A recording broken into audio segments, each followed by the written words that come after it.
ನಮಸ್ಕಾರ. ಎಸ್.ಆರ್. ಶೆಟ್ಟಿ ಕಿಚನ್ಗೆ ಸ್ವಾಗತ. ಜವಾರಿ ಸೌತೆಕಾಯಿಯಿಂದ ಖಾರವಾಗಿ ಹುಳಿಯಾಗಿ ರುಚಿಕರವಾದಂತಹ ಬರಡಾ ಪಲ್ಯ, ಅದು ಬ್ರಾಹ್ಮಣರ ಶೈಲಿಯಲ್ಲಿ ಮಾಡೋದು ಹೇಗೆ ನೋಡ್ಕೊಳ್ಳೋಣ. ನೀವಿನ್ನೂ ನನ್ನ ಚಾನಲ್ಗೆ ಸಬ್ಸ್ಕ್ರೈಬರ್ ಆಗಿಲ್ಲ ಅಂದರೆ ಪ್ಲೀಸ್ ಎಸ್.ಆರ್. ಶೆಟ್ಟಿ ಕಿಚನ್ಗೆ ಸಬ್ಸ್ಕ್ರೈಬರ್ ಆಗಿ ನಮಗೆ ಸಪೋರ್ಟ್ ಮಾಡಿ. ಬರಡಾ ಪಲ್ಯಕ್ಕೆ ನೋಡಿ, ಈ ಥರ ಜವಾರಿ ಸೌತೆಕಾಯಿ ಇದ್ದರೆ ರುಚಿ ಚೆನ್ನಾಗಿರುತ್ತೆ. ನೀರು ಸೌತೆಕಾಯಿ ಇದ್ದರೆ ರುಚಿ ಅಷ್ಟು ಚೆನ್ನಾಗಿ ಬರಲ್ಲ. ಈ ಜವಾರಿ ಸೌತೆಕಾಯಿನ ನಾನು 1/4 kg ಅಷ್ಟು ತೊಗೊಂಡಿದ್ದೀನಿ. ಇದನ್ನು ಚೆನ್ನಾಗಿ ತೊಳ್ಕೊಂಡು ಹೆಚ್ಕೋಬೇಕಾಗತ್ತೆ. ನೋಡಿಲಿ, ಒಂದು 1/4 kg ಅಷ್ಟು ಸೌತೆಕಾಯಿನ ಈ ಸೈಜಲ್ಲಿ ಕಟ್ ಮಾಡಿ ಇಟ್ಕೊಂಡಿದ್ದೀವಿ. ಸ್ವಲ್ಪ ಕರಿಬೇವು ಇಟ್ಕೊಂಡಿದ್ದೀನಿ ನೋಡಿ. ಅದಕ್ಕೆ ಈ ಕಡಲೆಬೇಳೆ ಇರುತ್ತಲ್ವ, 3 ಟೇಬಲ್ ಸ್ಪೂನ್ ಅಷ್ಟು ಕಡಲೆಬೇಳೆ ತೊಗೊಂಡಿದ್ದೀನಿ. ಇದನ್ನು ಹುರ್ಕೊಂಡು ತರಿಯಾಗಿ ಪುಡಿ ಮಾಡ್ಕೋಬೇಕಾಗುತ್ತೆ. ಇದನ್ನ ಮೊದಲಿಗೆ ಹುರ್ಕೊಂಡ್ಬಿಡೋಣ. ಒಂದು ಪಾತ್ರೆ ಬಿಸಿಗಿಟ್ಟಿದ್ದೀನಿ. ಅದಕ್ಕೆ ಈ ಕಡಲೆಬೇಳೆ ತೊಗೊಂಡಿದ್ವಲ್ಲ, ಇದನ್ನು ಸ್ವಲ್ಪ ಸಣ್ಣ ಉರಿಯಲ್ಲಿ ಸ್ವಲ್ಪ ಹೊಂಬಣ ಬಂದರೆ ಸಾಕು, ಅಷ್ಟು ಬರೋವರೆಗೂ ಹುರ್ಕೊಳ್ಳೋಣ.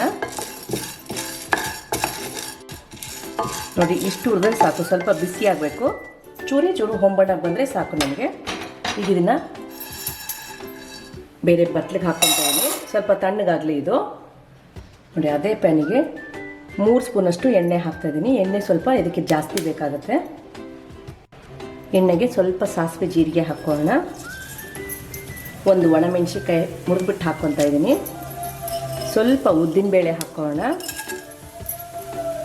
ಚಿಟಿಕೆ ಹಿಂಗೆ ಹಾಕ್ಕೊಳ್ಳೋಣ. ಹಿಂಗಿನ ಘಮನೇ ಚೆನ್ನಾಗಿರುತ್ತೆ. ಇಲ್ಲಿ ನಾವು ಈರುಳ್ಳಿ ಬೆಳ್ಳುಳ್ಳಿ ಏನೂ ಬಳಸಲ್ಲ. ಹಿಂಗೆ ಚೆನ್ನಾಗಿ ಹಾಕಬೇಕು. ಈ ಸ್ವಲ್ಪ ಉದ್ದಿನಬೇಳೆ ಆಗಲಿ. ನೋಡಿ, ಸ್ವಲ್ಪ ಆಗಿದೆ. ಇದಕ್ಕೆ ಕರಿಬೇವನ್ನ ಸ್ವಲ್ಪ ಮುರಿದು ಹಾಕ್ತಾಯಿದ್ದೀನಿ. ನಂತರ 1/4 kg ಅಷ್ಟು ಸೌತೆಕಾಯಿನ ಕಟ್ ಮಾಡಿ ಇಟ್ಕೊಂಡಿದ್ವಲ್ಲ, ಅದನ್ನು ಹಾಕ್ಕೊಳ್ಳೋಣ. ಎಣ್ಣೆ ಒಳಗಡೆ ಸ್ವಲ್ಪ ಬಾಡಿಸ್ಕೋಬೇಕು.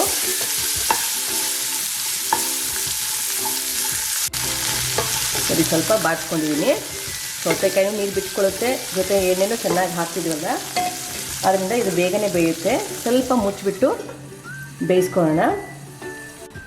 ಮಿಕ್ಸಿ ಜಾರಿಗೆ ನೋಡಿ, ಹುರಿದುಬಿಟ್ಟು ತಣ್ಣಗಾಗಿರುವಂತಹ ಈ ಕಡಲೆಬೇಳೆ ಇತ್ತಲ್ವ, ಇದನ್ನು ಹಾಕ್ಕೊಳ್ಳೋಣ. ಸ್ವಲ್ಪ ಇದನ್ನು ರವೆ ಥರ ತರಿಯಾಗಿ ಪುಡಿ ಮಾಡ್ಕೋಬೇಕಾಗುತ್ತೆ.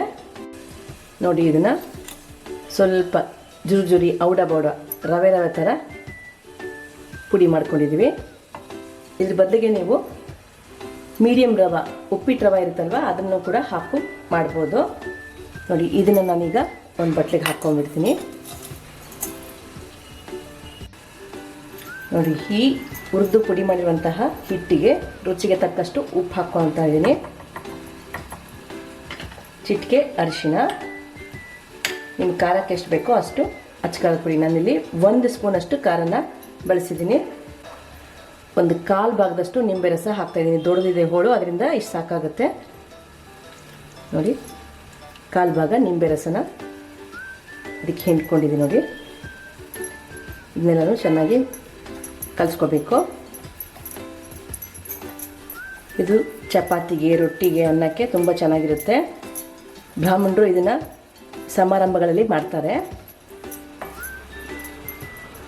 ಇದು ಕಲಿಸ್ಕೊಂಡಿದ್ದಾಗಿದೆ. ಮಧ್ಯದಲ್ಲಿ ಒಂದು ಸಲ ಕೈ ಹಾಡಿಸಿದೆ ನಾನು. ನಮಗಿಲ್ಲಿ ಸೌತೆಕಾಯಿ 90% ಬಂದರೆ ಸಾಕಾಗುತ್ತೆ. ಸೌತೆಕಾಯಿ ಇವಾಗ ಬೆಂದಿದೆ, ಸಾಕು. ಇಷ್ಟು ಬೆಂದರೆ ಸಾಕು ನಮಗೆ. ಈಗಾಗಲೇ ನಾವು ಇದನ್ನೆಲ್ಲ ಮಿಶ್ರಣ ಮಾಡ್ಕೊಂಡು ರೆಡಿ ಮಾಡ್ಕೊಂಡಿದ್ದೆಲ್ಲ ಇದನ್ನು ಇದಕ್ಕೆ ಹಾಕ್ಕೊಂಡಿರೋಣ. ಈ ಮಿಶ್ರಣನೇ ನಿಮಗೆ ಈ ಪಲ್ಯಕ್ಕೆ ರುಚಿ ಚೆನ್ನಾಗಿ ಕೊಡುತ್ತೆ.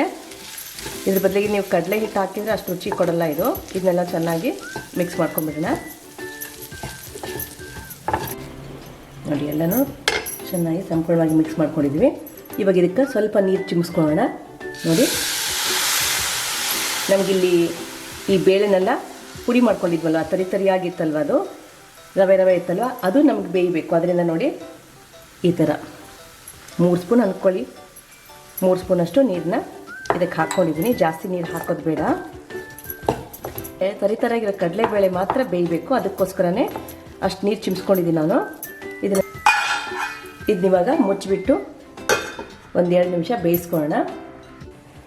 ನೋಡಿ, 1-2 ನಿಮಿಷ ಇದನ್ನು ಹಾಗೆ ಮುಚ್ಚಿಬಿಟ್ಟು ಬೇಯಿಸ್ಬಿಟ್ಟಿದೆ. ಎಷ್ಟು ಚೆನ್ನಾಗಿ ಹರಡ್ಕೊಂಡಿದೆ. ಈ ಬರಡಾ ಪಲ್ಯ ಸಿದ್ಧವಾಗಿದೆ. ಸರ್ವ್ ಮಾಡ್ಕೊಳ್ಳೋಣ. ಜವಾರಿ ಸೌತೆಕಾಯಿಯಿಂದ ಮಾಡಿರುವಂತಹ ಬರಡ ಪಲ್ಯ ಸಿದ್ಧವಾಗಿದೆ. ಚಪಾತಿಯೊಂದಿಗೆ ಸರ್ವ್ ಮಾಡಿದ್ದೀನಿ. ಇರುತ್ತೆ ಈ ತರ ಪಲ್ಯ ನೀವು ಒಂದ್ಸಲ ಮಾಡಿ ರುಚಿ ಹೇಗೆ ಬಂತು ಅಂತೇಳಿ ಕಮೆಂಟ್ ಮೂಲಕ ತಿಳಿಸೋದನ್ನ ಮರಿಬೇಡಿ. ಇದು ಬ್ರಾಹ್ಮಣರ ಶೈಲಿ ಆಗಿರೋದ್ರಿಂದ ಈರುಳ್ಳಿ ಬೆಳ್ಳುಳ್ಳಿ ಏನೂ ಬಳಸಿಲ್ಲ. ಹಬ್ಬದ ದಿನಗಳಲ್ಲೂ ಕೂಡ ಮಾಡ್ಕೋಬಹುದು. ಇದೇ ತರ ರುಚಿಕರಗೋಸ್ಕರ SR ಶೆಟ್ಟಿ ಸಬ್ಸ್ಕ್ರೈಬರ್ ಆಗಿ ಪ್ಲೀಸ್ ನಮ್ಗೆ ಸಪೋರ್ಟ್ ಮಾಡಿ. Thank you.